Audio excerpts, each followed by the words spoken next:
I'm Logan Crawford, and right now on Spotlight, we're delving into the harrowing and inspiring story of The Predator by Patricia Robinson.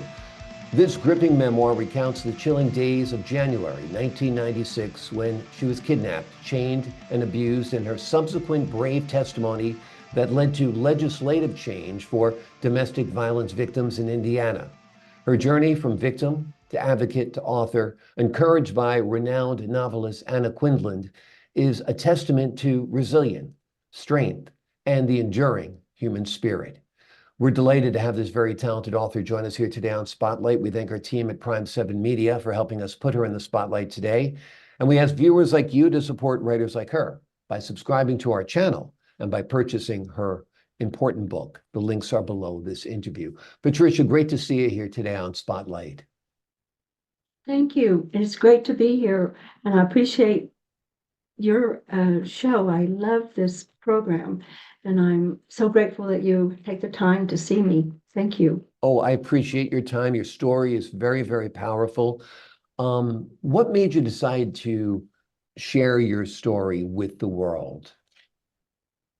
My story is kind of a two-focus. I will say that in the beginning. Actually, I wanted to give God the glory for getting me through all the things that I went through. And the other part is he also instilled in me a need to help people in domestic violence. So the story is it's really a hard one to go through and to write, but in the end, I'm very happy that it comes out and it's going to help victims of domestic violence. Absolutely. Briefly, without getting into too much detail, can you tell us what happened in January 96? Yes, I'll try to make it short.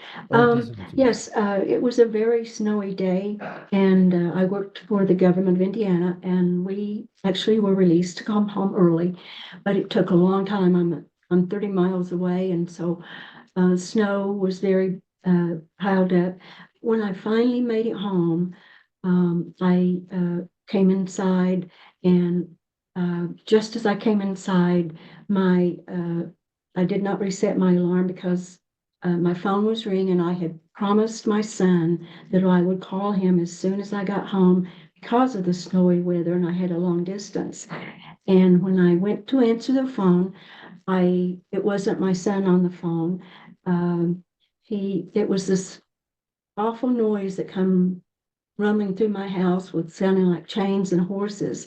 And so this man came in, and he had all these chains around him, and we fought, and he finally he had chains that he put on my feet, chains on my hands, and then he rode me out to the car and put me in the trunk of my car. And it was a horror time. Yeah, absolute nightmare, absolute nightmare. Getting out of that alive is a miracle, no doubt, because it doesn't happen too often. How did you get away? How did you survive? In that one particular time, because I had called, I had talked to my son, and he asked me to call him. I didn't make that call because the call that was on my line was actually the predator actually delaying me.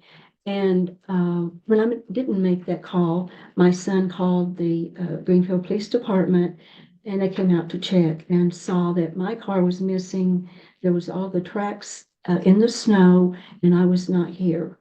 So it took a little while to locate me, and it was very hard to get help. I will say this, I want to mention, the man himself was involved in making illegal weapons. And so for me, it was very difficult to get help. And so in the end, it was my son and daughter that rescued me, but they were in very much danger themselves. Amazing. Was this predator a total stranger to you? No, he wasn't. He was an acquaintance. He had removed snow from my driveway years ago, and at this time,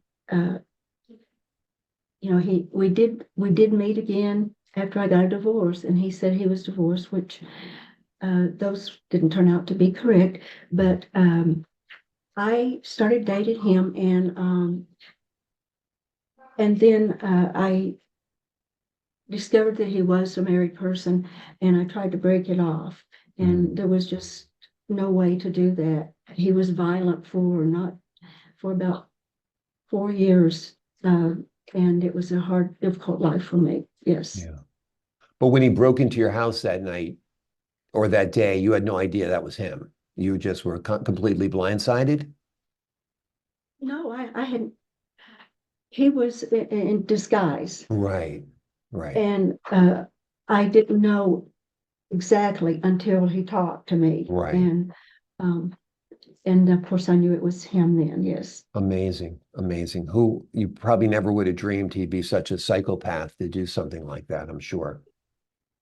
No, he was very, yes, a psychopath, very evil person, and the thing that happened though was that God got me through. There was so Hmm. many times that um, I could not write the story because it was because of him that he even spared my children's life when they were looking for me and in Hmm. danger. And no, it was really a blessing to have that help from God.